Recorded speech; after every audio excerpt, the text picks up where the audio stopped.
জয় রাধে। নমস্কার গুরুদেব, বলছি যে গুরুদেবকে চরণে কি তুলসী দেওয়া যায়? আচ্ছা, আপনি কোথা থেকে এসছেন? মানে নদিয়ার থেকে এসেছি। নদিয়া, ওরে জোরদার তালি। নাম কি আপনার? আমার গুরুদেবের নাম হচ্ছে মুরারীমোহন দীনবন্ধু দাস। আপনার নাম কি? আমার নাম দীনবন্ধু দাস। দীনবন্ধু দাস। উনি জিজ্ঞাসা করেছেন গুরুদেবের চরণে কি তুলসী দেওয়া যায়?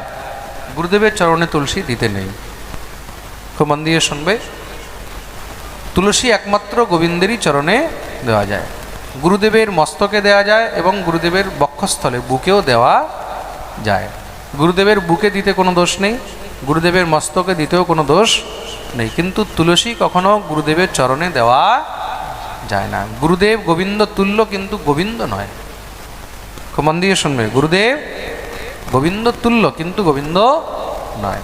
তুলসী মহারানীকে বলে কৃষ্ণপত্নী। তুলসীকে কৃষ্ণপত্নী। তা কৃষ্ণপত্নী গুরুপত্নী তো হতে পারে না। হতে পারে কি? আমার গুরুদেবের জন্য কৃষ্ণপত্নী হলেন মাতৃস্বরূপা। আমার গুরুদেবের জন্য কৃষ্ণপত্নী হলেন মাতৃস্বরূপা। খুব মন দিয়ে শুনবে।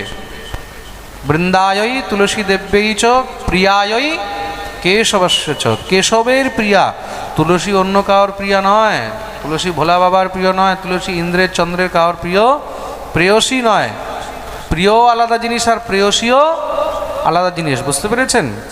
প্রিয় অনেকে হতে পারে, কিন্তু প্রেয়সী অনেকে হতে পারে না। তা তুলসী হলেন কৃষ্ণের প্রেয়সী। তা কৃষ্ণ প্রেয়সী শুধু কৃষ্ণকেই অর্পণ করা যায়, মানে নারায়ণকেই অর্পণ করা যায়, অন্য কাউকে অর্পণ করা যায় না। চরণে দেওয়া যাবে না, মস্তকে দিতে পারো, যেরকম আমরা গলায় তুলসীর মালা পড়ছি তদ্রূপ মাথায় দেওয়া যায়, বক্ষস্থলেও দেওয়া যায়।